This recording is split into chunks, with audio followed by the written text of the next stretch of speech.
A feud is underway at the Capitol between liquor distributors and craft beer makers who want to sell their suds direct to visitors to their breweries. We'll examine what's at stake. Is the advanced placement history curriculum failing to teach American exceptionalism? Some legislators think it is. And Georgia could regain its clout in selecting presidential nominees if Secretary of State Brian Kemp has his way. Lawmakers starts right now.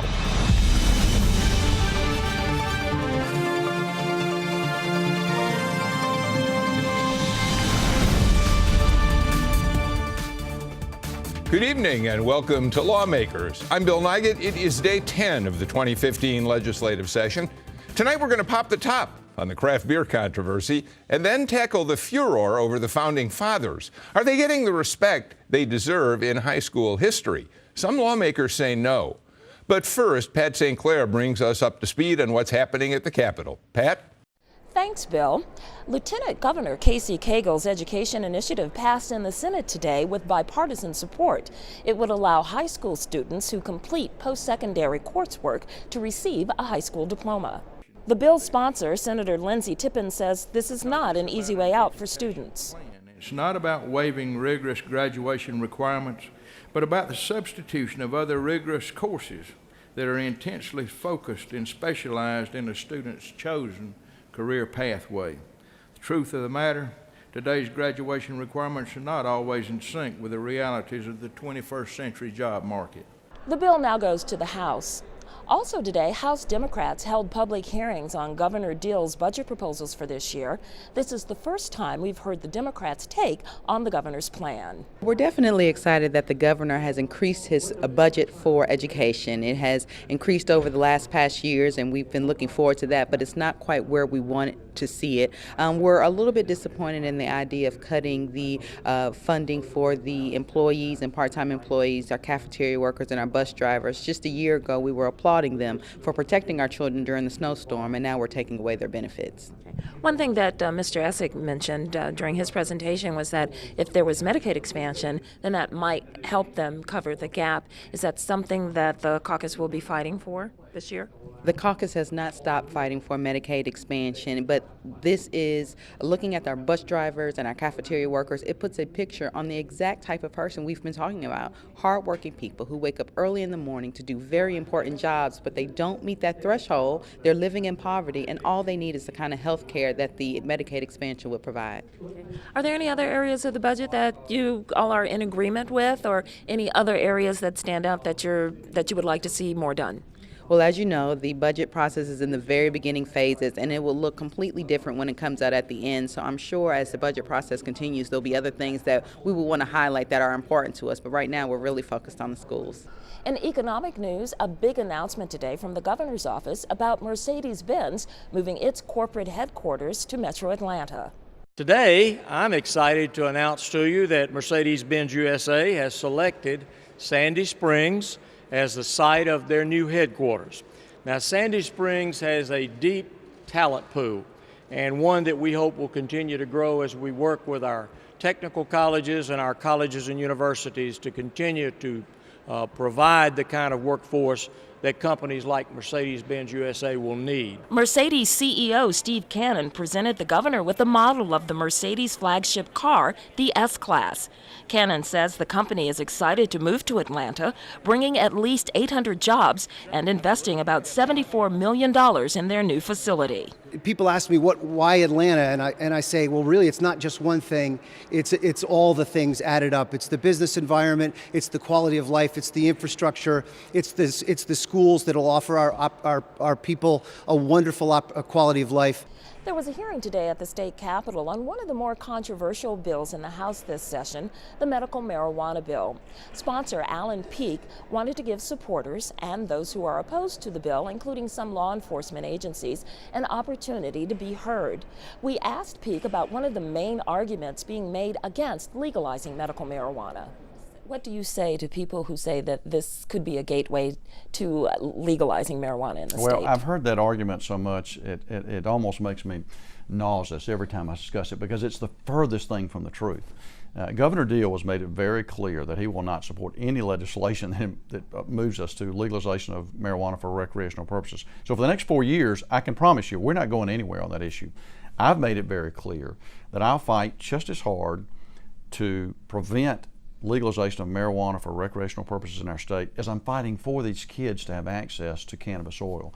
Bill, we had a lively discussion with Representative Peake about his medical marijuana bill, and we will have the entire interview for you tomorrow. But for now, that's it for us here at the state capitol. Back to you in the studio. Thank you, Pat. Up first on our agenda tonight, another round of controversy over craft beer. Current state law says you can visit a craft brewery in Georgia, but you can't buy any to take home. A new bill could change all that, but what are its chances? Let me welcome tonight's panel. Howard Franklin is a Democratic political strategist who also lobbies on healthcare and technology issues. Jackie Gingrich Cushman, syndicated columnist and author who is a guest on this show, as you know, frequently. Jim Galloway, the award-winning political reporter and longtime stalwart for the Atlanta Journal-Constitution and a great sweater man. And Eric Tanenblatt, one of Georgia's most highly respected advisors to GOP candidates from local to the national level. So welcome to all of you tonight. Jim Galloway, the craft brewery bill, it essentially pits the people who run breweries in Georgia. They can currently sell you a small glass of beer on the location. If you buy a souvenir glass, right, they can fill it with something. Right. But you can't take it home. You can't take it home. You can't buy a six-pack and take it unopened. We have a three-tiered system of distribution. We have the brewery maker, we have the distributor, and we have the retailer. And you have some craft beer people who want people to see and taste what they make while they make it. Sure.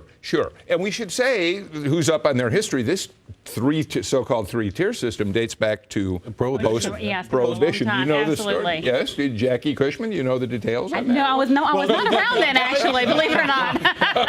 The idea is, and this applies to several businesses, including car dealerships, right, and such. The idea is that the local business owners don't want these major manufacturers coming in and underpricing them with their product, right? And so it's a protective unit. So, Eric, we should say that this is interesting in and of itself for a couple of reasons. Number one, you've got more and more breweries popping up, smaller breweries popping up in Georgia, and you would think that the state would want to do all it can to encourage this kind of entrepreneurship. And if those operators want to be able to sell just a little of their product, you would think that this is a way to encourage them to continue growing. That's one way of looking at this, right? Sure. I mean, this is the new economy, and we want to foster this culture of entrepreneurism, and it's not just craft brewers. And Jim mentioned the automobile industry. Look at the issue going on with Tesla, or look at the challenges to the taxi cabs with Uber. I mean, this is here to stay, and it's coming. And you have some industries here in the state that for a long time, things have been done a certain way, and they don't want to see it change. Yeah, that's, Howard, what it seems to me is interesting about this status quo versus change. I agree. I think a lot of this, too, we haven't seen many industries find much success stopping the internet or technology from creating negative price pressure or from ultimately conquering new markets. So I think ultimately, the best approach here is to figure out how to indoctrinate or how to figure out how to use the internet to make customers and businesses happier. What these young folks are going to have, what they may not grasp is how different this is. I mean, when I first started at the state capitol, it was considered just a death wish if you brought forth an alcohol bill, anything to do with drinking or tobacco. And if you look at the major signers on this bill, this is HB 63. Hunter Hill is the first one. Mm-hmm. He's a Republican. Charlie Bethel was the governor's floor leader. Steve Gooch, John Albers of Roswell, Frank Gimp, and Jesse Stone, all good, strong Republicans who are apparently not afraid of a religious conservative backlash. And some of them are younger, too. Yes, they're younger, yes. And they want to foster, to your point, commerce, but also consumers getting what they want. But I do believe, Jim, you would know for sure since you dug through the bill, I'm sure, but I believe it includes some language regarding pricing. There would be a price around the neighborhood, or basically some kind of pricing. Right. It's not a floor or a set price, but some pricing control. And the sales, the amount would be limited. I think maybe do a 6-pack to drink on site. Yeah, very limited. And a 12-pack to carry home. Right. So it's not an unlimited spigot, but it does say if you want to go to the local brew pub and have a drink or two and carry home a 6-pack, they can. And from a consumer's perspective, that's a good thing. All right, so Jackie, when you look at this, if you frame this for the sake of just this discussion in terms of ideology, Republicans who don't like government interfering too often with local governments or business, certainly. Is it fair to frame this as you've got these Republicans signing up as saying they are trying to give those businesses an opportunity to operate independently of what the businesses see as kind of restrictive legislation? No, absolutely. I think it reflects a limited government approach, a little less control, a little more focus on the consumer, and also a focus, and we've talked about this a lot in this program, a focus of what Atlanta's known for, which is about, getting on with business and making sure that we're a place where businesses want to come. And businesses don't want to come here if they can't open brew pubs and actually sell to consumers. And I also think that this is beyond just partisan Democrat Republican. I think this is more. I think this is more generational. I think you could look rural versus urban. I mean, this is just what we're seeing as the economy changes. We know, both of us personally, some people who are distributors who are big business powerhouses in this state. Right. How hard is it going to be to beat them in a battle like this? Well, they've got very strong relationships down at the Capitol. So they were the major force behind the opposition to Sunday sales of the distributors, stores. Right. The liquor wholesaler. Right. That may be true, but I think we'll see a lot of legislation this year where we'll find strange bedfellows, or maybe Democrats or folks, as you mentioned, rural and urban, who find reasons to support bills that may be opposed by big. Strong lobbies. And from their perspective, there are some limits. There are limited quantities, and there are limits on prices. So it's not a free-flowing open spigot. I do think that makes a difference. We have to move on, but you mentioned Tesla, so you ought to, for our viewers, explain what's going on there. Well, the automobile dealers are trying to curtail their sales. Tesla wants to sell direct to consumers from showrooms, one of which is at Lenox Square Mall or through the internet. Or through the internet. And in this state, you have to sell your vehicle through a dealer. And Tesla's out to change that model. That's right. That's right. So it's another example of a business trying to hold on to its And tradition. Georgia's not the only state where this is happening. It's happening all across the country. Okay. Let's move on. We were talking about beer, Sam Adams beer, but why not talk about the real? I give Great Lisa transition. Clark, our show writer, credit for that transition. Sam Adams and his Sons of Liberty and his revolutionary compatriots. Senator William Ligon says a new textbook for the advanced placement course in U.S. history doesn't give America's founders the respect they deserve. And further, he says it reflects a radically revisionist view of American history. He wants the new books and the curriculum scrapped. Jim Galloway?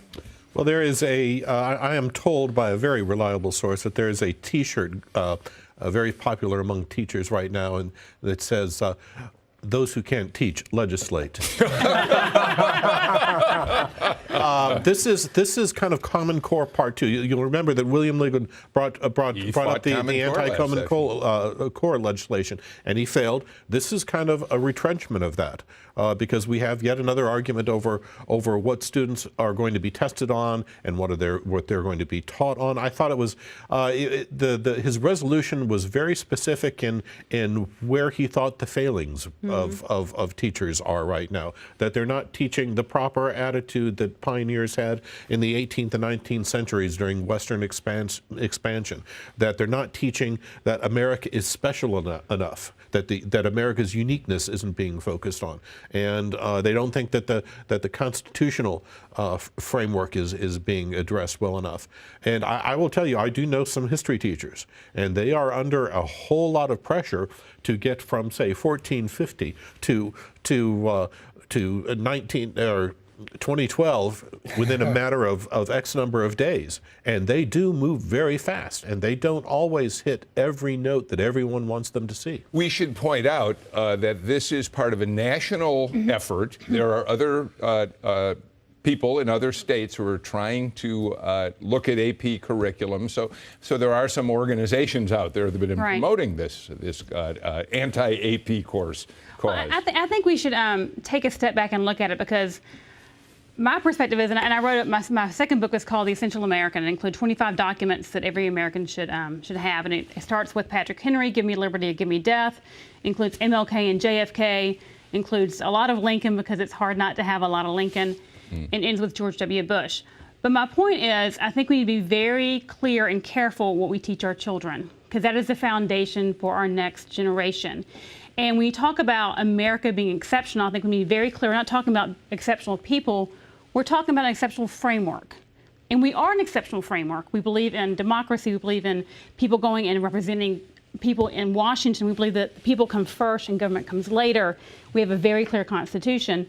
And the challenge I think we have is, if we don't understand how important and different that is, then we start thinking that that can happen anywhere. But unless you have a core framework underneath it, it doesn't work. And now I'm going to give you an example, and then you can move on. But when Margaret Thatcher gave her speech in 1984 to the Republican convention, remember, she was originally a Democrat, but stood up and said, the problem we have as Americans is that we're always ready to blame America first. And I'm going to paraphrase, but what she basically said was, if we are ashamed of who we are as a people, how can we defend ourselves? So she talked very much about American exceptionalism and why we're different. So I think we need to take a pause now and say, it's not just about, Republicans and Democrats. It's about, if we understand how different we are from a foundational standpoint, we need to make sure we pass that along. Okay, well said. The question becomes, and Howard and Eric, I throw this out to you two to look at, do we want legislators in the business Absolutely of talking not. about curriculum? Absolutely not. I think, Jane, I think you make a valid point. I think it's really important that we do think long and hard about what students are taught. And I think education is a very heavily regulated industry as is. A lot of thought, a lot of knowledge and scholarship goes into the books that go into these classrooms. And I totally appreciate the aspect of exceptionalism, but if the senator wants to talk about exceptionalism, maybe we should talk about legislation that'll, fix our immigration problem or fix investment in schools, things that actually go to the bottom line of American exceptionalism, aside from making this about whether or not students are learning enough about it. Yeah, I think we need to be really careful too. I mean, this past weekend I think it was either Meet the Press or on Fox News, they had Bill Bennett, the Secretary of Education to President Reagan, and Governor Abbott from Texas debating Common Core. And it's obvious that there's a lot more to this than what sometimes you hear individual legislators talking about, or people on both sides of the issue. And it's the same thing here with regards to this AP history. I think there needs to be more discussion before we start legislating at the Capitol. One thing that makes this bill problematic is there's a clause in there that says that Georgia needs to make these demands of the standardization levels, that we want this stuff taught, and if they don't get their way, the bill orders the governor to withdraw the state from the network. And I don't think Governor Deal is going to want that. Yeah, to take us out of AP the college advanced placement. Right, as a parent who just had a son apply to college, they have requirements and they want to see that you took AP classes. So we need to be careful. We should point out this is a resolution, so there isn't any statutory implications at this point, at least. Right. Then, and that may be an echo of Common Core, because the Common Core bill passed last year, went to the House, and just got trashed. Right. Okay. In a few minutes, or right after our break, we're going to talk a little bit about whether Georgia is about to once again emerge as a powerhouse in presidential politics. An interesting conversation. The SEC is a powerful juggernaut when it comes to college football. Maybe we should apply the same concept to presidential primaries. We'll be back with that and more in a moment. As we go to break, though, how well do you know your lawmakers? Representative Justin Hightower is a Republican from Carrollton. He represents House District 68. Hightower was sworn into the General Assembly after a special election in 2012. He's an attorney, but he tells us his path to becoming a lawyer did take a slight detour. After finishing his first year of law school, Hightower took a 2-year sabbatical to live in the rafters of a barn and work as a full-time river raft guide on the Ocoee River. To his parents' relief, he went back and finished his JD. Lawmakers will be right back.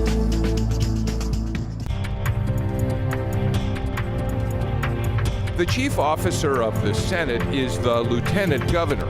Unlike the Speaker of the House, who's elected by fellow lawmakers, the lieutenant governor is elected by the voters of the state. Occasionally, the lieutenant governor may belong to a different political party than most of the senators, but current Lieutenant Governor Casey Cagle is part of the GOP majority. Welcome back to Lawmakers. I'm Bill Nigut, and here with me tonight, Democratic political strategist Howard Franklin, conservative columnist Jackie Gingrich Cushman, Jim Galloway, the political reporter for the Atlanta Journal-Constitution. You can read his blog, Political Insider, on the AJC website every day, and you really should check it throughout the day. And Eric Tanenblatt, who's a GOP advisor to many candidates for office from the local up to the federal level. So if the early bird catches the political worm, Secretary of State Brian Kemp wants Georgia and the rest of the South to play a much bigger role in the primary process in 2016. And he has, in fact, proposed, of course, that we form this SEC super regional primary. Eric Tanenblatt, we remember, we all do really, we remember the mid-'80s when Georgia really was a player, first in Republican primaries, and then we moved into the 90s when Bill Clinton was a candidate in Democratic primaries as well. But those days are long behind us. Super Tuesday. Yeah. Big deal in '88. Yeah. And this is a big move. Although, given the rules on the Republican side, if you have a primary prior to March 15th, the delegates are selected proportionally. Right. So I think, though, there's no such thing as winner take all prior to March 15th in the GOP primaries. Right. And then what will happen is the different candidates who are still in the race at that time, because keep in mind that will be after Iowa, New Hampshire, South Carolina, Nevada. So the field will be a lot smaller. But you'll have candidates that are going to target districts where they think they have the best shot of winning, because they're going to have to deploy scarce resources, and that's going to be throughout the whole South. And Florida may move ahead as well.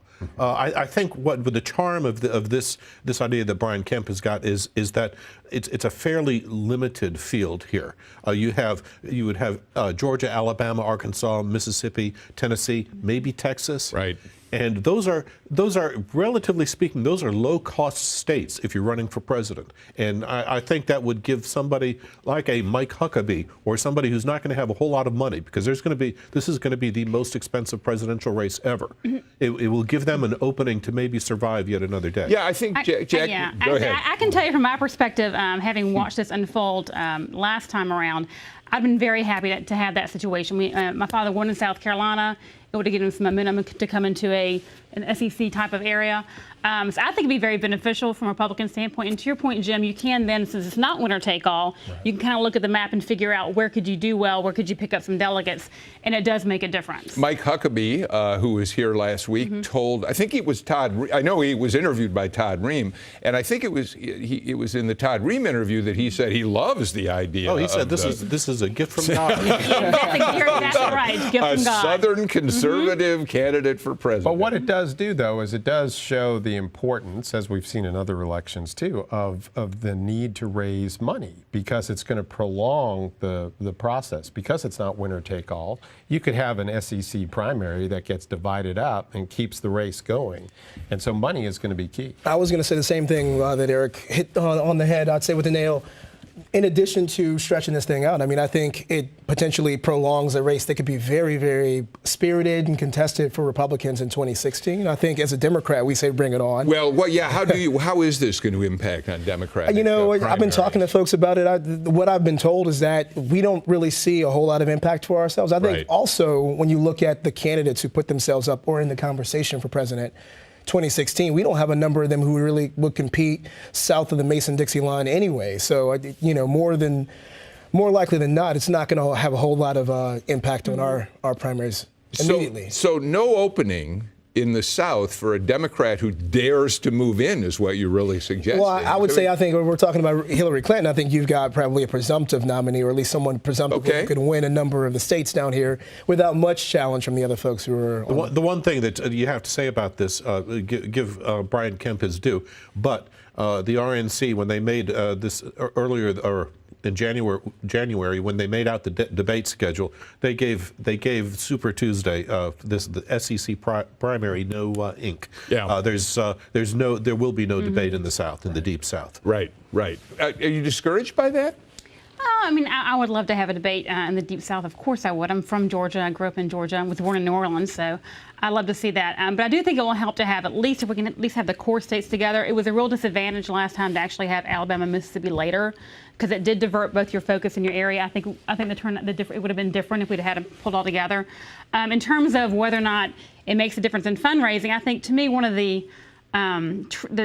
it's almost a tragedy about presidential politics is it takes so much money, and you see already in the press that there are runs for donors before there ever runs for supporters. And I think in a large way that's sad from my perspective, because in the end you do want it to be the person that represents the people of the United States, and to have all the press talk about the donors and the need for money, I think sometimes we need to wait and see what the people actually want to do. But I'm a little idealistic. We're almost out of time. We have not had a chance to talk to you about presidential politics since your former candidate, Mitt Romney, dropped out last Friday. And now we got Jeb Bush in the race, and your feeling is that Jeb Bush is going to be a strong candidate here in the South. You're moving in his direction. Yeah, no, I'm going to help Jeb should he decide to run. He's not a candidate right now, but I think he's going to be a very strong candidate. He was a very successful governor of Florida. He was actually the first Republican to get reelected.